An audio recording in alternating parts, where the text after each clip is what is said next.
नमस्कार दोस्तों, मैं एनालॉग इलेक्ट्रॉनिक्स पे क्वेश्चंस लेके आई हूँ। अच्छे क्वेश्चंस हैं। मैं आपके पास हमेशा वही क्वेश्चंस लेके आती हूँ जो कॉम्पिटिटिव एग्जाम्स में पूछे जाते हैं। ठीक है। For BJT, BJT means bipolar junction transistor to act as an amplifier which operating region is preferred, sub threshold, saturation, cut off और linear.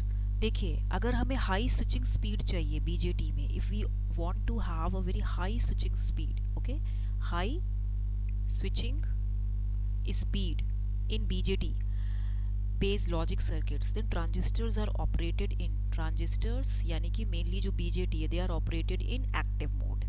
In the active region, transistor works as a linear element, okay, because the Q point is chosen such that the performance is linear and we don't see any harmonics in the output. Linear region में क्या होता है? No harmonics are present in the output. ठीक है, अगर हमें high switching speed में लाना है तो BJT is never operated in the reverse active region. Second, the main application of BJT is as an amplifier and this is possible under small signal conditions.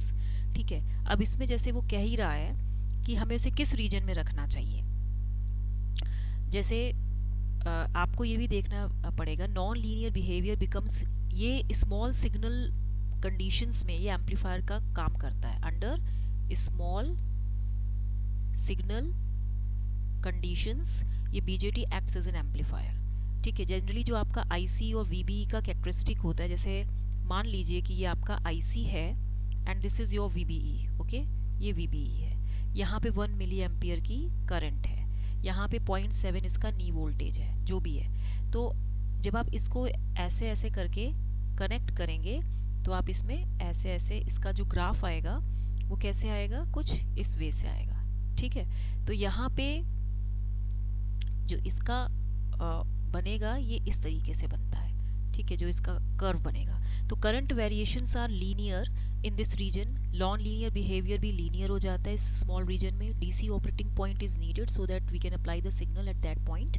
To get the amplified signal. तो जो remaining applications होते हैं transistor के, that is on and off switch, they are possible under the large signal condition. मतलब high switching speed में जो आपका on and of conditions होता है बीजेटी का, it is possible under large signal conditions. ठीक है, तो यहाँ पे जो आपका आंसर आएगा वो कौन सा होगा? एक्टिव मोड में होगा, जिसमें एमीटर बेस बाइसिंग फॉरवर्ड होती है, कलेक्टर बेस बाइसिंग रिवर्स में होती है और एप्लीकेशन एज एन एम्पलीफायर होता है। तो उसका जो आंसर होगा आपका वो आएगा लीनियर में।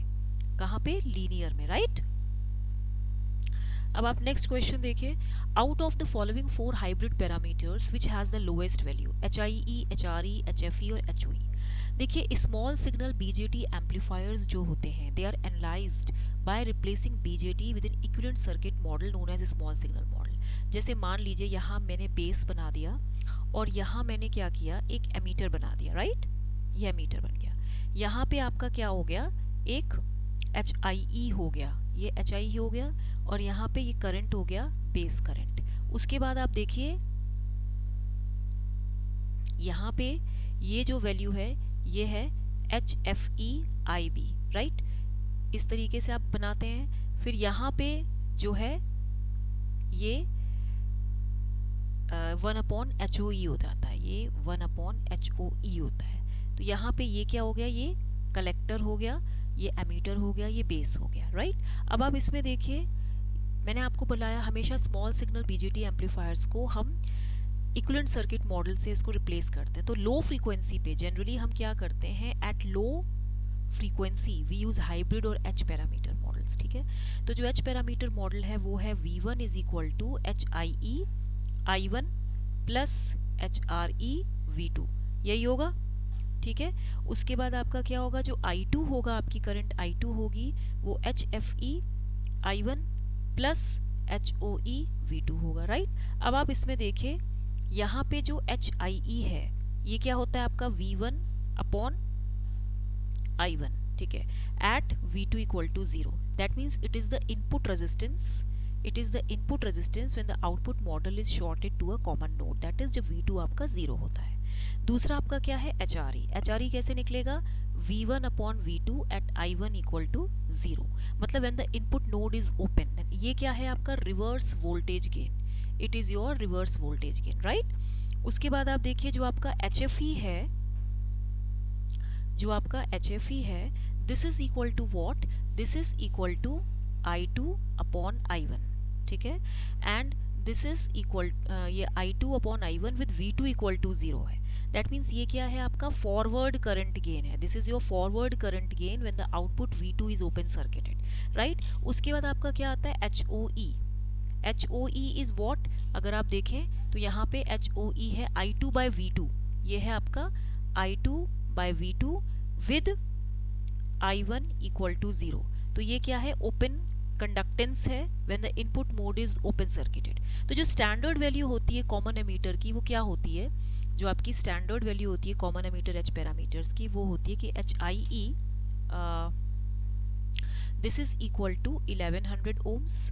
जो फॉरवर्ड, ये जो HFE है फॉरवर्ड करंट गेन है, दिस इज इक्वल टू 50, क्योंकि current gain has no unit, right. उसके बाद जो आपका HRE है, HRE क्या है आपका reverse voltage gain, and this is equal to what 2.5 into 10 की पावर -4। और HOE क्या है, ये आपका क्या है 25 माइक्रो साइमन्स है, 25 माइक्रो साइमन्स है। तो वी कैन से कि जो HOE है इसकी लोएस्ट वैल्यू है अमंग ऑल हाइब्रिड पैरामीटर्स, तो आपका जो ऑप्शन होगा फोर्थ होगा, ठीक है। तो इसने जो बोला लोएस्ट वैल्यू है आपकी HOE की, हाईएस्ट वैल्यू आपकी HIE की होती है, राइट। नेक्स्ट क्वेश्चन है, देखिए मैं आपको एक क्वेश्चन बहुत अच्छे से बताती हूँ, because a teacher has to be quite patient while teaching his subject, his or her subject, okay। next है cascading the two amplifiers will result in, अगर आपके पास ऐसे दो एम्पलीफायर्स हैं, मान लीजिए एक A1 है और A2 है, दोनों को आपने कास्केड कर दिया, यहाँ आपका इनपुट था, यहाँ आपका आउटपुट था, तो इससे क्या होगा, इससे आपका क्या होगा, effect of cascading on the cut off frequency and bandwidth पे पड़ता है। किस पर इफेक्ट पड़ता है, कट ऑफ फ्रीक्वेंसी और बैंडविड्थ पे कास्केडिंग ऑफ एम्पलीफायर्स का इफेक्ट पड़ता है, राइट। तो इसमें देखिए कास्केडिंग क्या करता है कि it increases the lower cut off frequency, ये लोअर कट ऑफ फ्रीक्वेंसी को इंक्रीज कर देता है and decreases higher cut off frequency, और हायर कट ऑफ फ्रीक्वेंसी को डिक्रीज कर देता है, जिसकी वजह से क्या होता है जो आपकी बैंडविड्थ होती है वो डिक्रीज हो जाती है, ठीक है। अब आप देखिए कास्केडिंग कनेक्शन में क्या होता है, जब भी आप कास्केडिंग करते हैं तो जो आपका वोल्टेज गेन होता है ये इंक्रीज करता है, which in turn reduces the bandwidth. हमेशा जब भी हम एम्पलीफायर को कास्केड करते हैं तो वोल्टेज गेन तो आपका जो होगा वो इंक्रीज ही करेगा, लेकिन इसकी वजह से जो बैंडविड्थ होगा वो आपका रिड्यूस करेगा। To maintain a constant gain bandwidth product, to maintain a constant gain bandwidth product, इसके लिए हमें क्या चाहिए, जब ये वोल्टेज गेन हाई होगा तो बैंडविड्थ तो लो होगा, तो हमें ये कांस्टेंट गेन बैंडविड्थ प्रोडक्ट देगा, ठीक है। The same analysis is valid for cascading and two amplifiers. तो यहाँ पे जो इसका आंसर होगा वो क्या होगा, increase in overall gain and reduction in the overall bandwidth, ठीक है। क्योंकि आपको पता है जो आपका FL होता है lower cut off frequency, this is FL1 by under root of twice 1 by n minus 1, और जो आपका FH होता है इसको बोलते हैं हम FH into under root of 2 1 by n minus 1। तो यहाँ पे जो आपका ये फैक्टर है under root 2 1 by n minus 1, it is always less than 1। तो इट मीन्स क्या हुआ कि जो आपका FL है this is greater than FL1, ठीक है, एंड जो आपका FH है this is less than FH1, ठीक है। तो cascading increases the lower cut off frequency and decreases the higher cut off frequency. Generally क्या होता है, बैंडविड्थ क्या होता है, FH माइनस FL होता है। तो बैंडविड्थ कब घटेगी, जब ये लोअर कट ऑफ फ्रीक्वेंसी को इंक्रीज करेगा and higher cut off frequency को डिक्रीज करेगा, तो इस वजह से बैंडविड्थ डिक्रीज हो जाती है, ठीक है, ओके।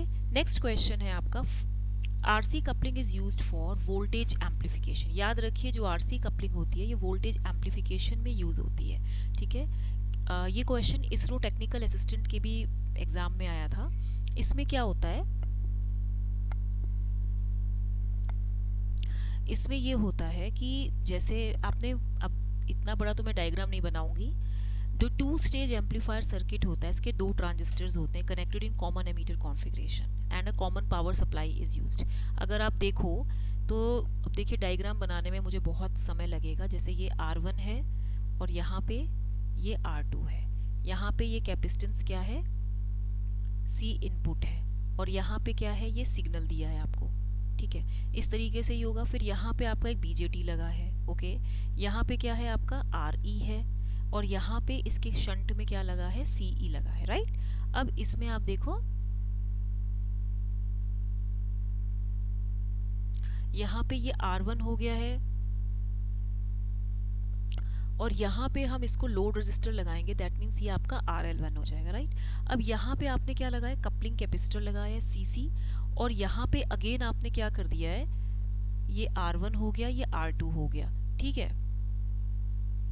तो ये हो जाएगा R1, ये हो जाएगा R2, ये ग्राउंड में हो गया है, और फिर यहाँ पे ऐसे है। अगेन यहाँ पे आपने देखो, मैं आपको पूरा डायग्राम करके बता रही हूँ, क्योंकि एक्चुअली चलो ठीक है, कोई बात नहीं, it will take longer time, but video थोड़ा सा लॉन्ग हो जाएगा, तो आप लोग कहीं बोर ना हो जाएं, इसीलिए ये अगेन यहाँ पे मैंने ट्रांजिस्टर बनाया, ये आपका जो था RE था, और यहाँ पे शंट में मैंने क्या कनेक्ट किया था, CE। जब आपने ये किया था तो यहाँ पे आपने क्या किया, ऐसे किया, ठीक है। अब यहाँ पे अगेन आपका जो कैपेसिटेंस था वो आ गया CC, ठीक है। फिर यहाँ पे आपका आउटपुट होगा, ठीक है। अब यहाँ पे ये जो वैल्यू है ये VCC हो गया है, ठीक है। अब आप इसमें देखिए, इसमें क्या क्या चीजें कॉमन है। मैं अगर ये लूं, देखिए आपके पास ये 2 स्टेज एम्पलीफायर सर्किट है, this is your 2 stage amplifier circuit, right? It has 2 transistors which are connected in the, ये transistor T1 है, ये transistor T2, it is connected in common emitter configuration and it is connected to the common power supply VCC। जो potential divider network है आपका R1 R2 और जो resistor RE है R1 R2 और जो RE है, they form the biasing and stabilizing network। ये क्या form करते हैं, biasing and stabilizing network, biasing and stabilizing network form करते हैं, ठीक है। एंड जो एमीटर बाईपास कैपेसिटर है आपका CE, it offers a low reactance path to the signal, means XC is equal to 1 by 2 pi f CE। तो ये आपका लो रिएक्टेंस देता है, ठीक है। The resistor RL is used as a load impedance. Input capacitor जो है आपका C इनपुट यहाँ पे present at the initial stage of amplifier, ये क्या करता है, इट कपल्स AC सिग्नल, ये क्या करेगा, AC को पास करेगा, it couples AC signal to the base of the transistor, ये जो आपका ये बेस है, राइट। अब आप इसमें देखिए, जो कैपेसिटर CC है ये आपका कपलिंग कैपेसिटर है, that connects the 2 stages and the prevents DC interference. ये क्या करता है, it prevents DC interference to pass between the stages and controls the shift of the operating point. तो ये RC coupled एम्पलीफायर का diagram है। तो when an AC input signal is applied, this is the AC input signal, if it is applied to the base of the transistor T1, then it gets amplified and it appears at the collector load RL। यहाँ पे ये मिलेगा आपको, ठीक है, and which is then passed to the coupling capacitor CC to the next stage, right? Then it becomes the input of the next stage। ये अब इसका इनपुट बन जाएगा, ठीक है। एंड हुज एम्पलीफाइड आउटपुट, यहाँ पे अगेन इसका कोई, अब ये वाला जो है ये इसका क्या होगा, इनपुट हो जाएगा। फिर यहाँ अगेन इसको जो है इसका और बेटर वर्जन मिलेगा, और इन्हांस्ड वर्जन मिलेगा।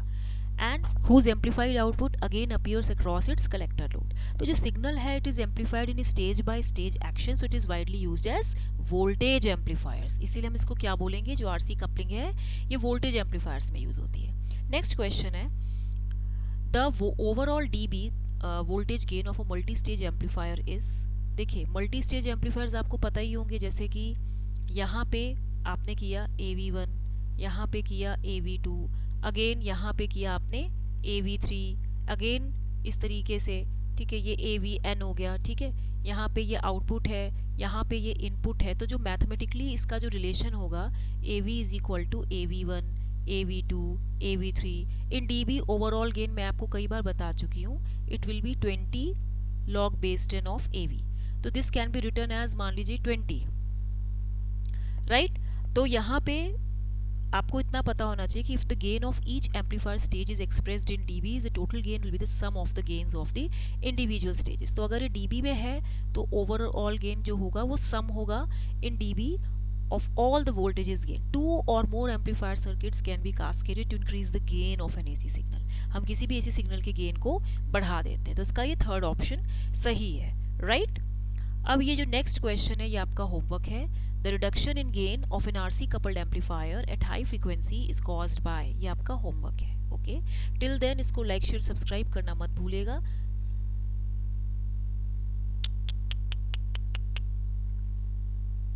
इसको लाइक शेयर सब्सक्राइब करना मत भूलिएगा। Thank you.